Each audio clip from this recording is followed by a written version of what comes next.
Welcome to another Cardano update. Like always, make sure to check out our YouTube memberships and our Patreon if you want access to all of our charts, if you want access to our daily Discord updates.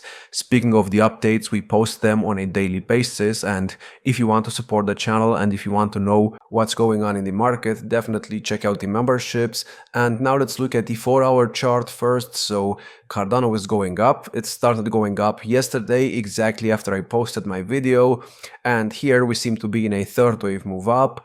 I got rid of the support zone from the chart for the second wave because it's probably already in, so we're still tracking the third wave right now, and we could get another high which could put us at around 81 cents, and this could even overextend. But if for some reason we start going down right now, then maybe we are already in a fourth wave move down, and if that is the case, well, support for that is between, well, let me actually put the other support level on the chart as well. So support for the fourth wave is between 78.2 cents and 74.6 cents. Of course, if we go a bit higher right now, and if we get to, let's say, about 81 cents, then the support zone is going to have to be changed, and I'm going to make sure to change it for the members. And obviously, if we go to the 200% extension, the support zone will be even higher. So we'll see what happens. And no, we don't have to necessarily get to my third wave targets. This is just a target of where it could go. But, you know, if we do not manage to stretch to that region, it's okay, because this is only the 4-hour chart after all. So if we get a test of the support zone, it's gonna be okay. And we're still tracking a fifth wave after that. And other than that, yesterday we actually broke above this high right here, which means we broke out of the downtrend. And if we want to get even more bullish, what we need to do right now is break above the B wave high, which is at 85.6 cents. So I think this will only happen when we try getting in the fifth wave move up. And well, that could actually act as a big resistance level for the fifth wave, which means that after we complete the fifth wave and we complete a much bigger first wave, that could act as the perfect reason to get an ABC down for the second. And then after that, we're gonna need a third wave and a fourth wave and a fifth wave. And my target for the next couple of weeks right here is at around 99.6 cents, or let's just say $1, to complete a much bigger fifth wave of this 1, 2, 3, 4, 5 setup. Now, if we do not get any reaction to the resistance level right here at $1, then I think it's possible that this move, this 1, 2, 3, was actually an ABC for a first wave, meaning this second wave was also, you know, a second wave and not a fourth wave move down. And this could mean that we are about to start the bigger third wave of the third wave of the third wave. If that is the case, we'll see if we actually find any reaction to the resistance level.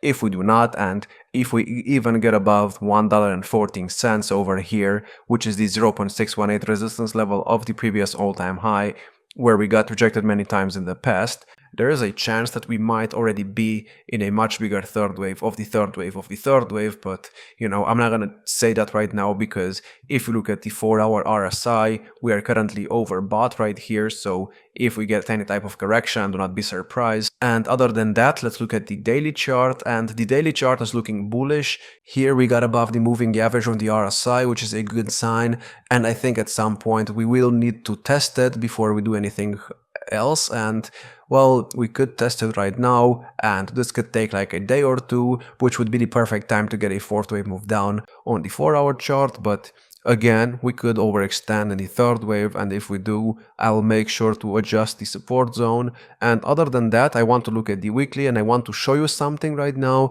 because I think what we are doing on the bull market support band over here looks the exact same as what we did in the previous cycle. And let me explain. So you probably already know this, but this 1-2-1-2 setup that we had in the previous cycle looks the exact same as the 1-2-1-2 setup that we are in right now. And if you take a look at what happened over here in the second 1-2 setup, or after the second 1-2 setup, we had a cross on the bull market support band over here, but when we had the cross, we were already above the bull market support band and the 200-day moving average. And as you can see, we tested the bull market support band, and that gave us pretty much the altcoin season. And if you look at what's happening right now, it's pretty much the exact same thing. So we had a cross on the bull market support band, but when we had the cross, we already were above the bull market support band and 200-day moving average, exactly like back there.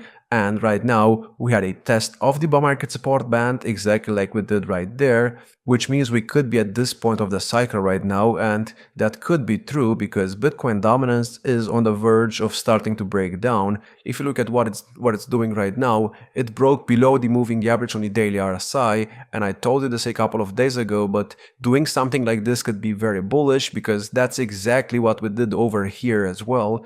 And you already know the story, I'm not gonna talk about it too much, but basically getting below the moving average right there is bullish because this could mean that it's about to break down, and this could put us below 60.3% right here, which is a very important support level. And if we break below that, and if we get to 57%, I think you can pretty much say that the altcoin season might have started. So I think we're finally ready for something big here, and if we get something like over here very soon, I would not be surprised. We even tested the moving average right here on the RSI on the weekly, exactly like we are doing right now, which leads me to believe that maybe what we have on the 4-hour chart, this much bigger, let's just say 1, 2, 3, 4 setup, could actually be a 1-2 setup instead.